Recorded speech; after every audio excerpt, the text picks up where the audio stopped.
On the third-year anniversary of the attack on Pearl Harbor, plans were being made to attack yet another island in the Pacific.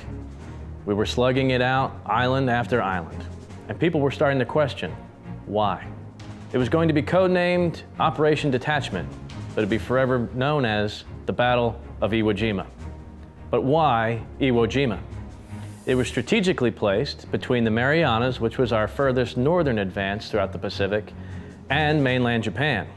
And Curtis LeMay, in charge of all the Army Air Forces in the Pacific, argued that he needed Iwo Jima because it lay between his B-29 bases in the Marianas and his targets on mainland Japan. Now, Iwo Jima was about 5.5 miles long and 2.5 miles wide, but most importantly, it had 3 airfields built on it.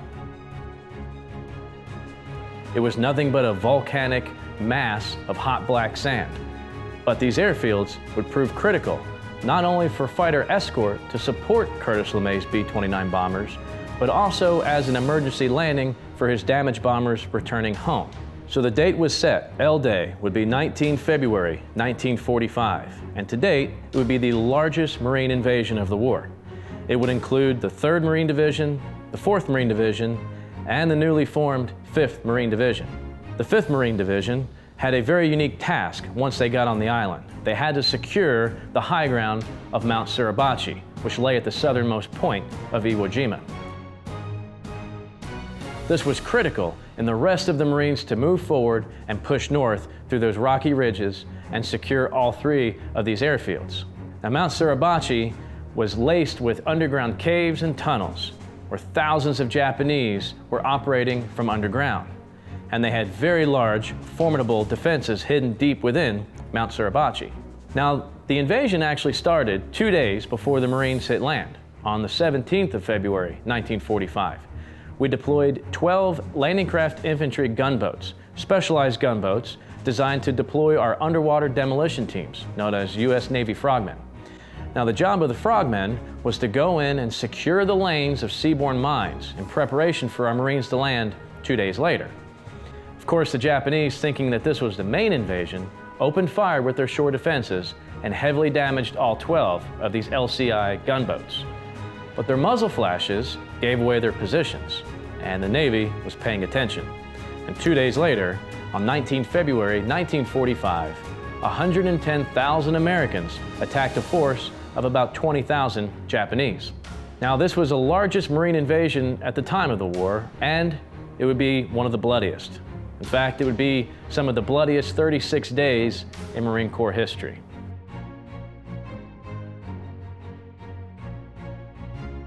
Now, the job of the 5th Marine Division, which is what we're going to concentrate on here today, was to take that high ground on Mount Suribachi. They planned on doing this within the first day. They attacked that second day, but could not secure that high ground until the end of the 5th day. Now, their objective, marking that they had finally secured the top of the mountain, was to raise a small flag. And they did, which is exactly the morale boost that the Marines needed after 5 bloody days of battle. But Navy brass wanted a much larger flag raised. So, shortly after the small one was taken down, a much larger flag was raised on the afternoon of 23 February 1945.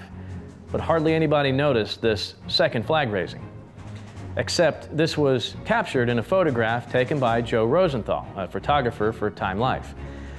And his photograph, this brief moment in time, 1/700th of a second, was perhaps the most iconic photograph taken of all time. It will be a symbol not only for the United States Marine Corps, but a symbol for victory. And that is the picture you see behind me. 6 Marines raising a large flag on top of Mount Suribachi. Now, this flag raising only happened on the 5th day of battle. The battle waged on for another 30+ days.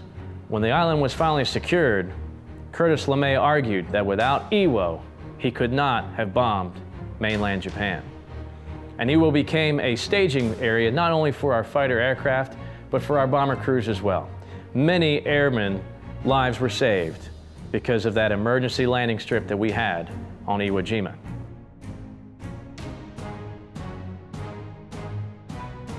Now, this would not come at a small cost. Over 19,000 Marines would be wounded in action during the Battle of Iwo Jima. General Kuribayashi, in charge of all the Japanese troops stationed at Iwo Jima, decided to use a slightly different tactic than they've used previously. Let the Marines land. That's right, he let the Marines land, clutter the beach, before he opened fire. And that made his firing much more accurate at the point-blank range. So those first few waves of Marines that were hitting the beach essentially hit without any resistance. And as soon as those beaches filled with Marines and equipment, beans, bullets, and Band-Aids, General Kuribayashi gave the order to open fire.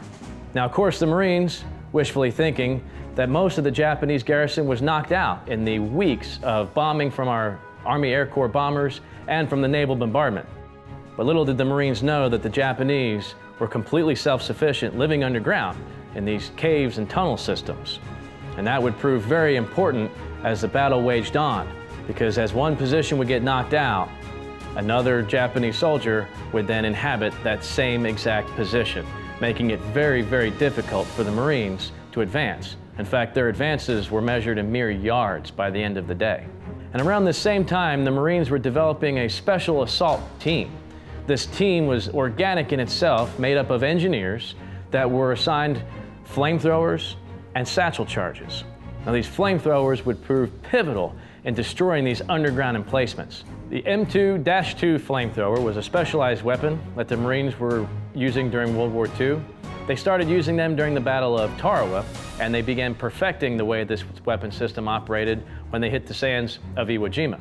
Now, this weapon system weighed about 72 pounds. It had 2 tanks on the back full of fuel and 1 tank for the compressed air. And that was the propellant to push the fuel out of the weapon system.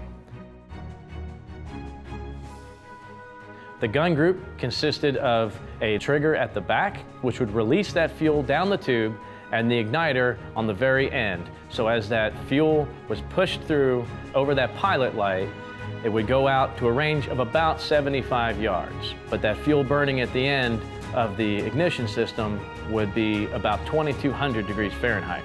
So this is a very specialized weapon that the Marine Corps used during World War II, and was especially pivotal in the Battle of Iwo Jima, with all of those Japanese hidden underground in those trenches and caves.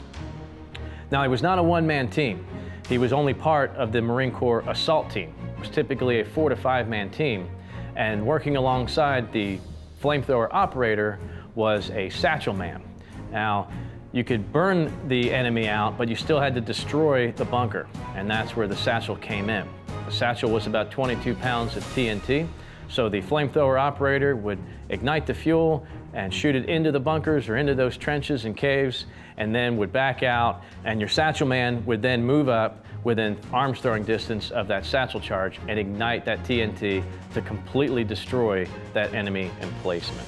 So you can imagine this was quite a bloody campaign, day after day. The battle was so bloody and so fierce that there were 27 recipients of the Congressional Medal of Honor, the most of any single campaign to this time in the war. But their heroism, perhaps, was captured best in a quote by Fleet Admiral Chester Nimitz when he said that on Iwo Jima, uncommon valor was a common virtue.